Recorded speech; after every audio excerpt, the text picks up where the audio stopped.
Hello, League City. I'm here with Mayor Nick Long, who I know wanted to join us today for State of the City, but unfortunately you had a family emergency. Yeah, absolutely. I was looking forward to the opportunity to do my first State of the City, but we'll have to do this virtual instead. Absolutely. So we're going to ask you some questions today that we would have asked you at the State of the City. So first of all, what are you most proud of that we accomplished in 2022? Coming out of the pandemic, we had a lot of opportunities in League City, and really what I'm most proud of is that we were able to kind of pass another stable budget that performed more CIP projects than ever before in our city's history, while at the same time providing a real tax decrease to the citizens. So we were able to reduce the tax rate quite substantially and commit to over $75 million in infrastructure projects. If there was a challenge in 2022, what was it? The biggest challenge when we're looking at this was inflation. It's no different than everybody in the United States is facing. We'd gone out for the bond a few years ago, and John and his staff made best laid plans, but the prices of everything, if you could even get the items, had gone up substantially. And so that really caused staff to take a hard look at the projects. We wanted to, of course, still make a difference across the city, but prioritize what we could do and then bring in extra funds, because when we had that large inflation, of course, everything got more expensive, but we did end up bringing in more on the sales tax side. So that helped offset some of these costs. And so really making those hard decisions about where to deploy some of that additional capital and how to make a difference in these projects. So I know you mentioned the League City Council approved a property tax reduction for fiscal year 2022, and our sales tax revenue continues to grow. How have we been able to remain fiscally strong in this tough economic environment right now? Yeah, absolutely. And there's a couple different reasons for that. I think the primary reason is the staff's and the council's diligent to the budget process. When we go through that budget process over the last 8 years that I've been on council, we really spend a lot of time making sure that we're deploying capital in the right areas, making sure we're delivering on the needs, not necessarily the wants. And then also just some of the larger changes that have happened over the years. One of the big sides is the results of the pandemic. League City, unlike a lot of other cities around the country, was uniquely insulated from the impacts of COVID and the impacts of the COVID recession that followed.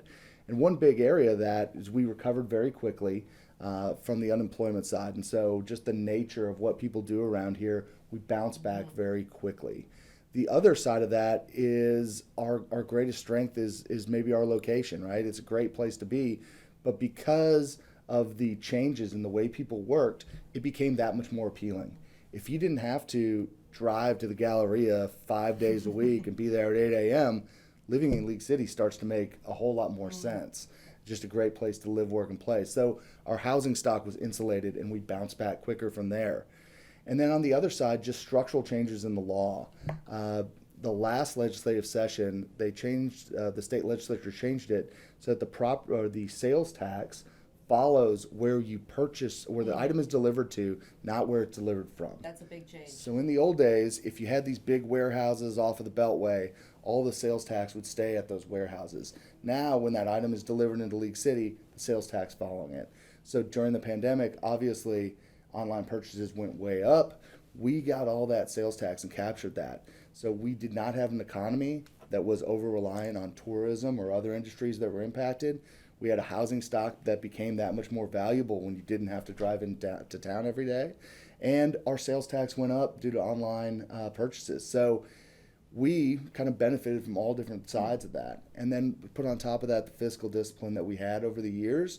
We came out of the pandemic kind of almost better than we had gone in.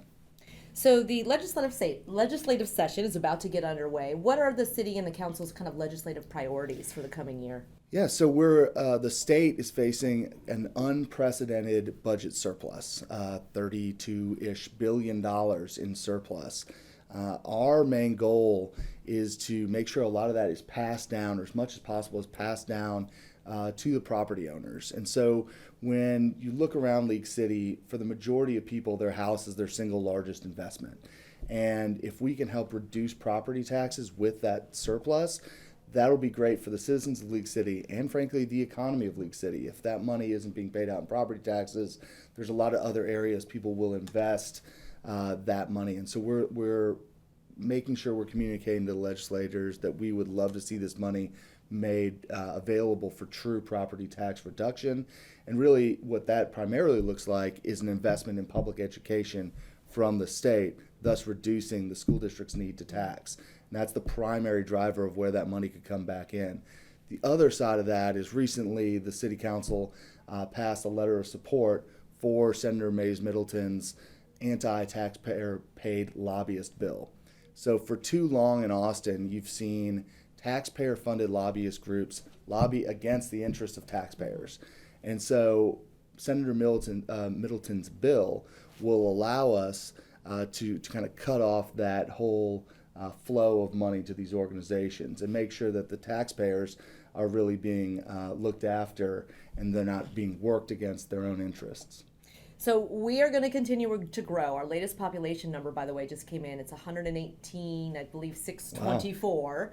Wow. How important is it that we expand commercial development in League City as we grow and not just the population and property and homes? Yeah, absolutely. And commercial development is a key part of how we're going to create a more financially resilient economy and a financially resilient model for the city going forward.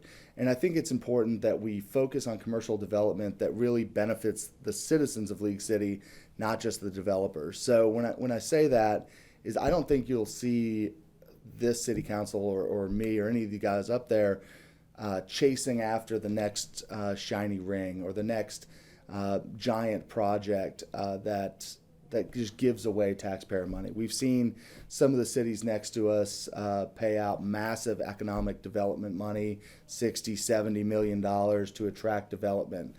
I don't think we're interested in that. I think what we're interested in is commercial development that gives the people what they want. And oftentimes when I'm out in the community, what I hear from people is, hey, we're looking for things. We're looking for more places to shop, more restaurant options, places that form a sense of community. So really, if we can leverage those kind of projects and help build that out and not be over-reliant on dry cleaners and nail salons, but some real commercial development, I think that's what we're going to go for. And really, we want to look for those projects that are self-sustainable and don't need a huge amount of tax incentives just to be viable. What can residents look forward to in 2023? What's on the horizon?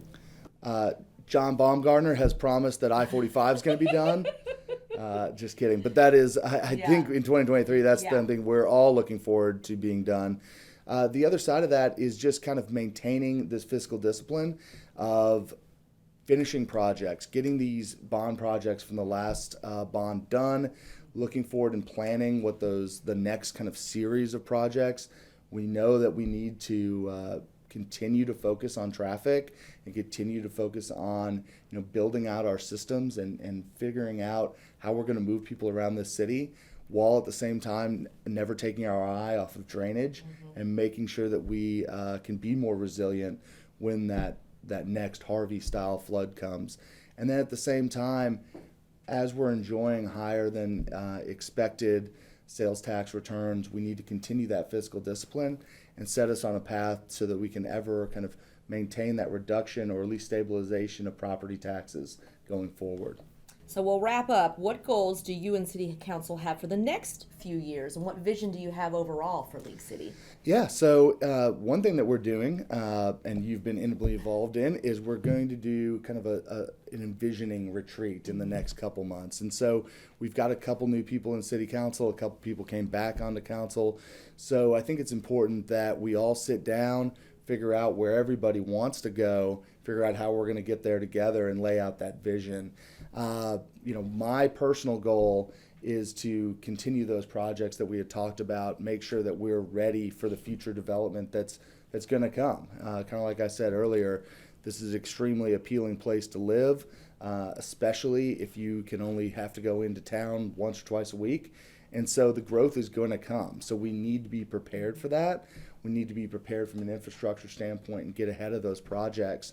And then at the same time, we need to be fiscally disciplined. We need to make sure that it's affordable and that we don't tax people out of their own homes, and continue to work on it from the property tax standpoint and create ways and create commercial opportunities to further bring in those sales tax dollars and kind of end our reliance on the property tax as our primary funder.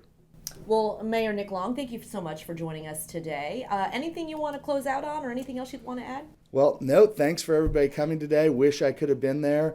These chamber events are always very educational and get to meet a lot of people. So thank you.